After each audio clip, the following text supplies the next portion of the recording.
Guys, मैं हूं आयुष और आप देख रहे हैं रेसल इंडिया और स्वागत है आपका फ्राइडे नाइट स्मैकडाउन के रिव्यू में। जो आज शो हमें देखने को मिला, इसमें कई सारी चीजें बहुत ही ज्यादा अच्छी थी और कुछ चीजें बिल्कुल ही बेकार थी। तो मिक्सचर था ये सारी चीजों का और उसके बारे में हम बात करेंगे डेफिनेटली वीडियो के अंदर। लेकिन उससे पहले a very happy Diwali to all of you जो भी इस वीडियो को इस समय देख रहे हैं। और मैं उम्मीद करता हूं कि आज का जो आपका दिन है वो काफी कमाल का रहेगा। मैं सोच रहा हूं कि शायद आज शाम के टाइम पे किसी टाइम पे मैं लाइव आ जाऊं और आप लोगों से थोड़ी बातचीत हो जाए। लेकिन अगर आप ऐसा चाहते हैं आप डेफिनेटली मुझे कमेंट्स में बताएं। मैं कंसीडर कर रहा हूं, कंफर्म नहीं है। अगर कंफर्म होगा तो कम्युनिटी टैब पे मैं डेफिनेटली आपको जो है वो टाइम वाइम सब कुछ बता दूंगा। लेकिन आई होप कि आप लोगों का जो आज दिवाली का दिन है वो काफी अच्छा निकलेगा। और एक एडवाइस जो मैं दे सकता हूं भाई, दिल्ली में रहते हो तो स्पेशली पोल्यूशन से दूर रहें और जो है क्रैकर्स को ना ही करें तो यूज तो बढ़िया रहेगा, क्योंकि वही बेस्ट चीज है। अपनी फैमिली के साथ आप अपना दिन एंजॉय करें और वही मैं भी चाहूंगा। तो गाइस, स्मैकडाउन की हम बात करते हैं। स्टार्टिंग काफी अच्छी हुई थी शो की। रोमन रेंज आते हैं बाहर और वो बात करते हैं कि किस तरीके से रैंडी ऑर्टन के साथ अब उनका मैच हो सकता है सर्वाइवर सीरीज के अंदर। और वो रैंडी ऑर्टन को यहाँ पे एक सेकेंडरी चैंपियन बुलाते हैं और कहते हैं मैं हेड ऑफ द टेबल हूं और जब से मैं वापस आया हूं मेरे से ऊपर कोई WWE के अंदर है नहीं। और वो रैंडी ऑर्टन को बिल्कुल ही मतलब ऐसे दिखाते हैं जैसे उनकी कोई वैल्यू नहीं है। वो कहते हैं कि वो एक ऐसा इंसान है जिसकी अकम्पलिशमेंट को मैं रिस्पेक्ट कर सकता हूं, लेकिन इस बंदे को मैं खुद रिस्पेक्ट नहीं कर सकता।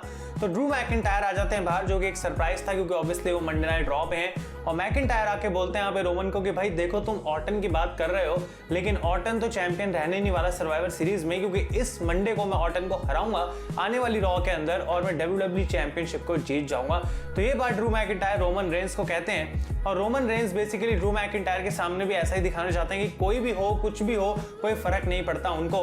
लेकिन मैकिंटायर कहते हैं कि जब तुम रोमन यहाँ पे थे नहीं, मैंने पहले ब्रॉक लेसनर को 5 मिनट में हराया रेसलमेनिया में, उसके बाद WWE चैंपियन बना और तुम तो आराम से घर चले गए थे जब चीजें बहुत ज्यादा बेकार चल रही थी और मैं WWE को तब से हैंडल कर रहा हूं। लेकिन रोमन कहते हैं भाई देखो, जब से मैं वापस आया हूं तुम्हारे बारे में कोई बात भी नहीं कर रहा।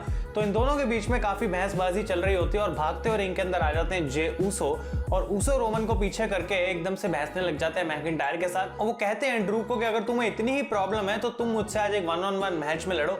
मैंने पहले डैनियल ब्रायन को भी एक सबक सिखाया है, उसके बाद लास्ट वीक केविन ओवेंस को भी बताया था मैंने, और आज अब तुम्हारी बारी आ चुकी है। तो ये मैच ऑफिशियल मेन इवेंट के लिए होता है, लेकिन रोमन रेंज बैक स्टेज बहुत ज्यादा खुंदक में होते हैं जे ऊसो से कि उनको वहां पे बीच में आने की जरूरत क्या थी और रोमन रेंज का बिजनेस वो क्यों हैंडल करना चाहते हैं। रोमन कहते हैं मैंने तुम्हें नहीं बुलाया बाहर तो तुम वहां पे क्यों आए। लेकिन अब रोमन चाहते हैं कि ऊसो जो है अगर उन्होंने मैच करा है तो वो डेफिनेटली ड्रू मैकिंटायर को सबक सिखाएं। तो इसके बाद गाइस, इंटरकॉन्टिनेंटल चैंपियनशिप का मैच होता है Sami Zayn against Apollo Crews. और ये एक ऐसा मैच था जिसपे कोई बिल्ड नहीं थी और एक टाइटल के लिए मैच था। आई डोंट नो ऐसा क्यों हुआ। और सैमी ज़ेन बहुत खुंदक में थे कि उनको शो शुरू होने से 1 घंटा पहले बताया गया कि उनको अपना टाइटल डिफेंड करना है।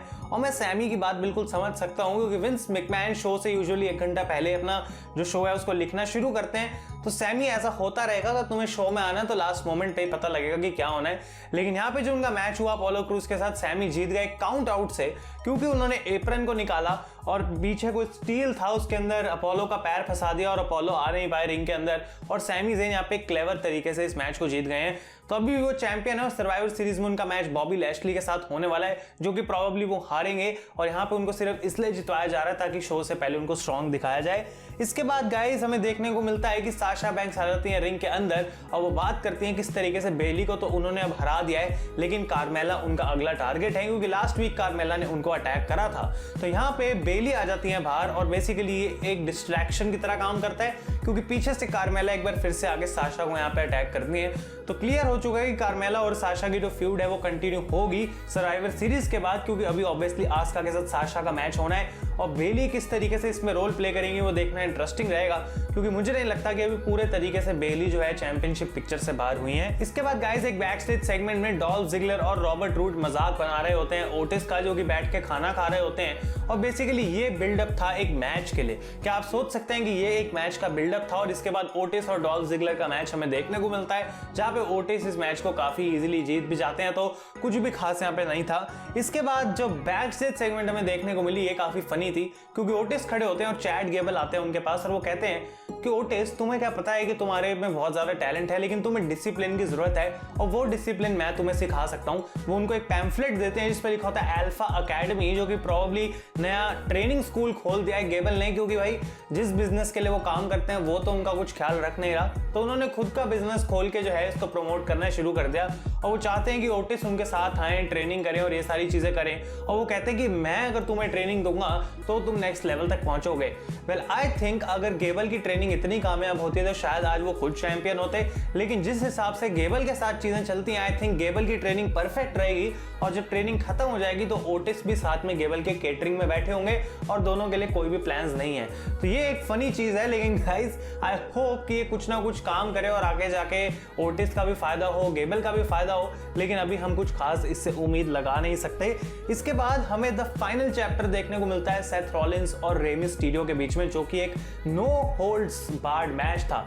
अब मैं सोच रहा था कि यार नो होल्ड्स बार्ड मैच क्या WWE उस टाइप का कर सकती है जैसा कि डायनामाइट में हमें बंक हाउस मैच देखने को मिला, लेकिन कभी भी WWE हम चाहते हैं कि उतना ज्यादा गोर या फिर उतना ज्यादा ब्लड वगैरह प्रेफर नहीं करती है, लेकिन अगर उसको हम हटा दें तब भी ये मैच काफी ज्यादा अच्छा आज हमें देखने को मिला। वेपन्स का यहाँ पे यूज था, मिस्टीरियो फैमिली रिंग साइड थी, मर्फी रिंग साइड थे और ऐसा लग रहा था पूरे मैच में कि सेथ रॉलिंस की हेल्प करना चाहते हैं मर्फी और उनको इस मैच में जितवाना चाहते हैं। तो लास्ट में बिल्कुल मैच के एंडिंग मोमेंट्स में आते हैं रिंग के अंदर और सेथ को चेयर पकड़ाते हैं और सेथ खुश हो जाते हैं और यहाँ पे जैसे ही सेथ पीछे मुड़ता है तो उनको एक वी ट्रिगर पड़ता है मर्फी की तरफ से और सेथ बिल्कुल शॉक में रह जाते हैं कि आखिर मर्फी ने ऐसा क्यों करा और इसका फायदा उठा के रे मिस्टीरियो एक 619 लगाते हैं और सेथ रॉलिंस को उन्होंने हरा दिया है।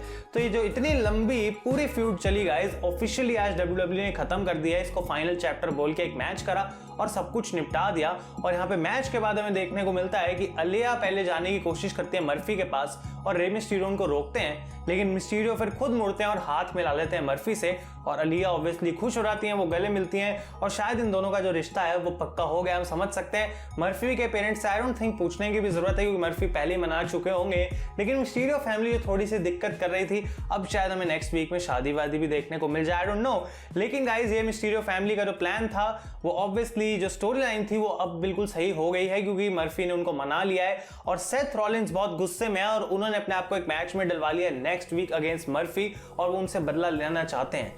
तो आई थिंक यहाँ पे जो भी होगा वो देखना इंटरेस्टिंग रहेगा नेक्स्ट वीक। लेकिन अगर रे मिस्टीरियो और सेथ रॉलिंस की गाइस स्टोरी लाइंस हम कहें यहीं पे खत्म हो गई, तो आपको ओवरऑल स्टोरी लाइन कैसी लगी और जिस तरीके से हम एक्सपेक्ट कर रहे थे इतने हफ्तों से, क्या आपके हिसाब से स्टोरी लाइन वैसे अच्छे से खत्म हुई या फिर नहीं, आप लोग मुझे कमेंट्स में बताएं। इसके बाद गाइस हमें एक सर्वाइवर सीरीज का क्वालिफायर मैच देखने को मिलता है जो कि इनिशियली एक ट्रिपल थ्रेट मैच होने वाला था टमीना, लिव मॉर्गन और नटालिया के बीच में, लेकिन इसको एक फेटल 4-वे मैच बना दिया जाता है और चेल्सी ग्रीन इस मैच का पार्ट थी। अब ऑब्वियसली ये एक सरप्राइज था और मैं आपको बता दूं कि अगर ये कोई लेजेंड होता या फिर कोई मेल सुपरस्टार होता तो माइकल कोल की गले की नसें जो है वो फट के बाहर निकल आती, लेकिन जैसे चेल्सी ग्रीन का म्यूजिक बजता है माइकल कोल ऐसे एक्ट करते हैं जैसे उनको कुछ पता ही नहीं है। वो कहते हैं, कोरी क्या तुम्हें पता है कि चेल्सी ग्रीन कौन है, क्या तुम मुझे बता सकते हो कुछ इसके बारे में। मतलब कुछ भी एक्साइटमेंट नहीं थी, तो इनका ये जो एंट्रेंस थी इसके अराउंड कुछ भी खास का बिल्ड नहीं करा गया था और मुझे लग रहा था कि शायद ये मैच जीत जाएंगे, लेकिन वैसा हुआ नहीं और लिव मॉर्गन इस मैच को जीत गई हैं और ये मैच जो था बहुत ही बेकार था।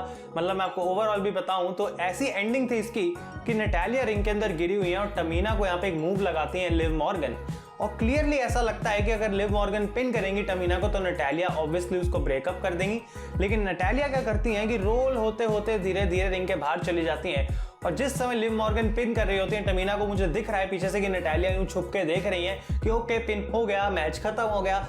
मतलब बहुत ही ज़्यादा बेकार तरीके से इसको पूरा बुक करा गया था और मुझे बिल्कुल मज़ा आया नहीं। और फाइनली गाइस शो के मेन इवेंट में ये एक अनसैंक्शन्ड मैच था क्योंकि ऑब्वियसली मैकिंटायर और जे उसो अलग अलग ग्राउंड्स पे तो ऐसे मैच नहीं उनका बुक किया जा सकता, तो एक अनसैंक्शन्ड मैच था दोनों के बीच में और एक अच्छा मैच था, लेकिन मोस्ट ऑफ द पार्ट के लिए ड्रू मैकिंटायर ने इसको डोमिनेट करा।